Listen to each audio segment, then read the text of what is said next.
బీఆర్ఎస్లో హాట్ టాపిక్గా కవిత స్ట్రాటజీ. గత కొన్ని రోజులుగా జగిత్యాలపై ఫోకస్ పెట్టిన కవిత ఉప ఎన్నిక వస్తే పోటీ చేసే యోచన. సిట్టింగ్ స్థానం కాపాడుకోవడం కోసమా, పొలిటికల్ ఫ్యూచర్ కోసమా?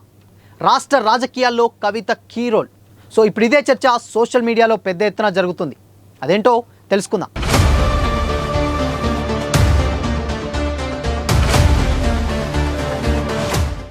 నమస్తే, వెల్కమ్ టు దిశ టీవీ.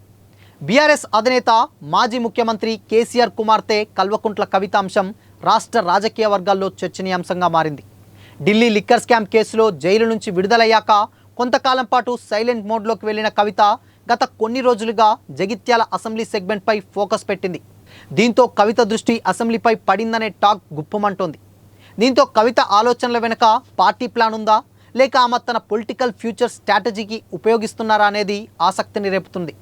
ఇప్పటికే కేసీఆర్ ఫ్యామిలీలో ఆధిపత్య పోరు నడుస్తుందనే గుసగుసలు వినిపిస్తున్న వేళ ఇన్నాళ్ళు లోక్సభ శాసన మండలికే ప్రాతినిధ్యం వహించిన కవిత ఇక శాసనసభపై గురిపెట్టడం వెనుక మతలాబు ఏంటనేది ఉత్కంఠను రేపుతున్నది. రాష్ట్ర రాజకీయాల్లో చక్రం తిప్పాలనే ఆలోచనలో ఉన్న కవిత ఉమ్మడి కరీంనగర్ జిల్లా రాజకీయాలపై పట్టు సాధించే దిశగా పావులు కదుపుతున్నారనే చర్చ జరుగుతున్నది. ఇందులో భాగంగా బీఆర్ఎస్ నుంచి గెలిచి కాంగ్రెస్లో చేరిన డాక్టర్ సంజయ్ విషయంలో ఉప ఎన్నిక వస్తే అక్కడి నుంచి కవిత బరిలోకి దిగుతున్నారనే టాక్ వినిపిస్తున్నది. నిజానికి 2023లో అసెంబ్లీ ఎన్నికల్లోనే పోటీ చేస్తారని అంతా భావించారు. కానీ ఆమె పోటీకి దూరంగా ఉన్నారు. ఆపై జరిగిన పార్లమెంట్ ఎన్నికల సమయంలో అరెస్ట్ కావడంతో ఆమె పోటీ చేయలేదు.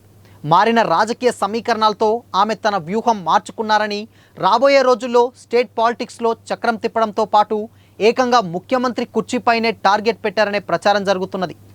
ఈ వ్యూహంలో భాగంగానే కవిత తనకంటూ ఓ అసెంబ్లీ సెగ్మెంట్ను సిద్ధం చేసుకుంటున్నారని, అందులో భాగంగా జగిత్యాలపై కన్నేశారనే చర్చ జరుగుతుంది. అక్కడ ఉప ఎన్నిక లేదా సాధారణ ఎన్నికల్లోనైనా పోటీ చేసేందుకు ఇప్పటి నుంచే గ్రౌండ్ సిద్ధం చేసుకుంటున్నారనే అభిప్రాయాలు వ్యక్తమవుతున్నాయి. అయితే కవిత అసెంబ్లీకి పోటీ ఆలోచనల వెనుక పార్టీ నిర్ణయం ఉందా, లేక ఆమె తన సొంత ఎజెండాతో వ్యూహాత్మకంగా ముందుకు సాగుతుందా అనేది తెలియాల్సి ఉంది. ఇటీవల జరుగుతున్న పరిణామాలు బీఆర్ఎస్లో కవిత విషయంలో భిన్నాభిప్రాయాలకు తావిస్తుంది. కవిత బీసీల నినాదంతో ముందుకు వెళ్తున్నారు. బీసీ కులగణన చర్చ విషయంలో శాసన మండలిలో పార్టీ సభ్యులు బైకాట్ చేసి వెళ్లిన కవిత ఒక్కరే సభలో చర్చకు హాజరయ్యారు. కులగణన సర్వేకు కేసీఆర్ కుటుంబం దూరంగా ఉంటే కవిత మాత్రం సర్వేలో పాల్గొన్నారు. ఇదే సమయంలో గతంలో కంటే ఇటీవల తన అనుచరులకు మరింత అందుబాటులోకి వస్తున్నారనే టాక్ వినిపిస్తుంది. దీంతో కవిత నిర్ణయాలు బీఆర్ఎస్లో ఎలాంటి పరిణామాలకు దారితీస్తుందనే చర్చ గుప్పుమంటోంది.